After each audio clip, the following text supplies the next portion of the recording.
Bonjour, je me nomme Christophe de Grandpré, anthropologue pour le Cégep de Sherbrooke. Aujourd'hui, dans le cadre du cours d'anthropologie, on va regarder de plus près le cyclisme sur route. C'est un sport qui a été importé d'Europe environ dans les années 1860 ici dans notre province au Québec. Aujourd'hui, on peut voir des cyclistes un peu partout sur les routes du Québec. Donc, on va aller voir de plus près exactement leur sport consiste à quoi et même, est-ce que c'est juste un sport ou c'est peut-être même une culture? On va regarder ça de plus près. Le diable me remet dans le mal, elle veut que je l'emmène en bas. Pour certains, le cyclisme, c'est une activité de plein air. C'est une manière de rester en forme. Alors que pour d'autres, comme j'ai dit plus tôt, c'est peut-être même un mode de vie. Ça peut sembler fou pour plusieurs personnes de passer ses fins de semaine dans une tenue de lycra, de rouler d'innombrables kilomètres jusqu'à ce qu'on sente plus nos jambes, de rouler dans le beau temps ou même dans le mauvais temps, d'avoir des vélos qui coûtent plus cher qu'un automobile, puis même de rouler à l'intérieur durant l'hiver juste pour mieux rouler durant l'été. Pour certains, c'est absolument absurde, tandis que pour d'autres, c'est une norme. C'est ce qu'il faut faire, c'est complètement logique de faire ça. Donc, on va aller explorer ça de plus près aujourd'hui.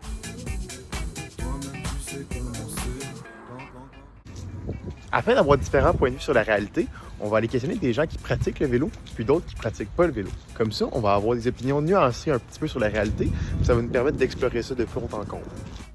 Aujourd'hui, j'ai Valérie Lirty avec moi, qui est étudiante au Cégep de Sherbrooke en technique policière. Elle vient d'un petit village nommé Stanbridge East, environ 1h30 d'ici, puis on va lui demander de ce qu'elle en pense, elle, du cyclisme.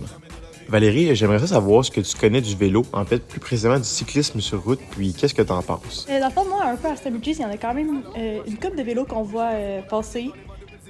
Puis, pour vrai, j'ai pas tant d'opinion là-dessus. On les voit passer, ils sont quand même assez bien respectés. J'ai jamais vraiment abordé un cycliste qui passait. On voit souvent qu'il y en a qui disent qu'ils sont dérangeants au niveau du partage de la route puis tout. Puis vous, à Stanbridge, cette réalité-là, est-ce qu'elle est vraie? Est-ce qu'ils sont dérangeants?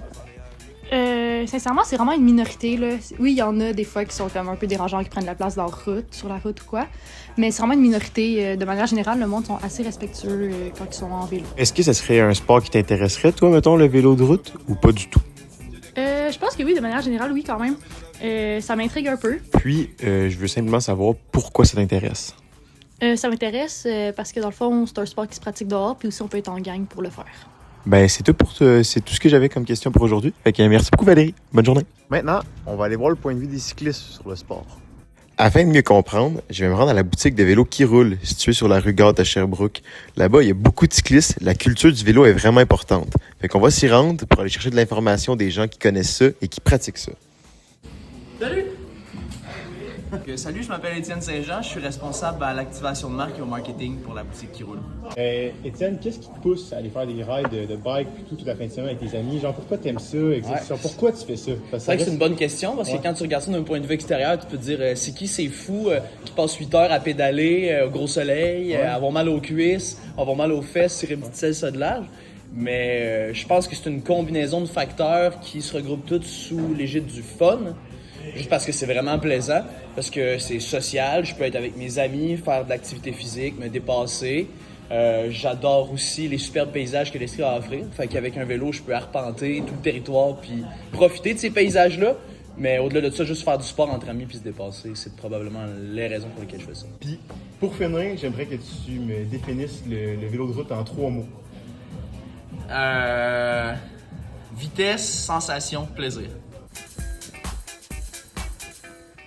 Un gros merci à toute la gang du Qui Roule et à Étienne d'avoir accepté de faire cette entrevue. Maintenant, grâce à ces réponses, on sait pourquoi les cyclistes, la fin de semaine, veulent sortir sur leur vélo puis faire des longues rides.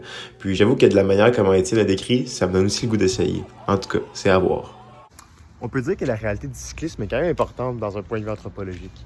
Pour la simple et bonne raison que ça nous apprend plusieurs choses sur l'humain dans son développement. Avec les commentaires d'Étienne, on apprend que l'humain est un être social, qui aime ça être en gang, puis qui aime aussi se dépasser.